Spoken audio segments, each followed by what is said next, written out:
Hi friends, வருஷத்தில் ஒரு தடவை வச்சு பல்லடத்தில் இருக்கிற கண்டமால் ஸ்கூல் ஆப்போசிட்டில் ஏதோ ஒரு தீமை வச்சு பொருட்காட்சி போட்டுருவாங்க. அந்த மாதிரி தான் போன வருஷம் லண்டன் பிரிட்ஜ் போட்டிருந்தாங்க. இந்த வருஷம் மெரின் எக்ஸ்போ போட்டிருக்காங்க. இப்போலாம் பொருட்காட்சி போட்டிருந்தா அது பக்கமே போகிறதில்ல. ஏன்னு கேட்டால் 2-3 வருஷத்துக்கு முன்னாடி ஜங்கல் தீமையும் அவதார் தீமையும் மிக்ஸ் பண்ணி போட்டிருந்தாங்க.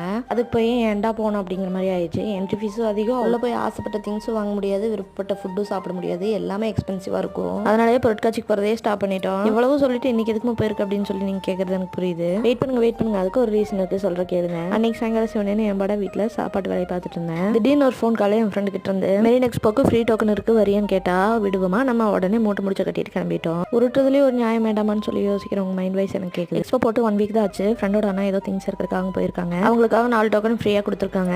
ஒரு டோக்கனுக்கு 4 மெம்பர்ஸ் அலோடுன்னு சொல்லியிருக்காங்க. என் ஃப்ரெண்டுக்கு அங்கே போனதுக்கு அப்புறம் தான் தெரிஞ்சது ஒரு டோக்கன்ல 4 பேர் போகலான்னு சொல்லி. ஆனால் அவங்க போனது இன்னும் 2 பேர். அதனால எங்களுக்கு கால் பண்ணி கூப்பிட்டா அன்எக்ஸ்பெக்டடாக அமைஞ்சாலும் செம்மையாக என்ஜாய் பண்ணோம். இதோட கண்டினியூஷன் நாளைக்கு அப்லோட் பண்ணுறேன். அது இன்னும் இன்ட்ரெஸ்டாக இருக்கும், மறக்காம பாருங்க.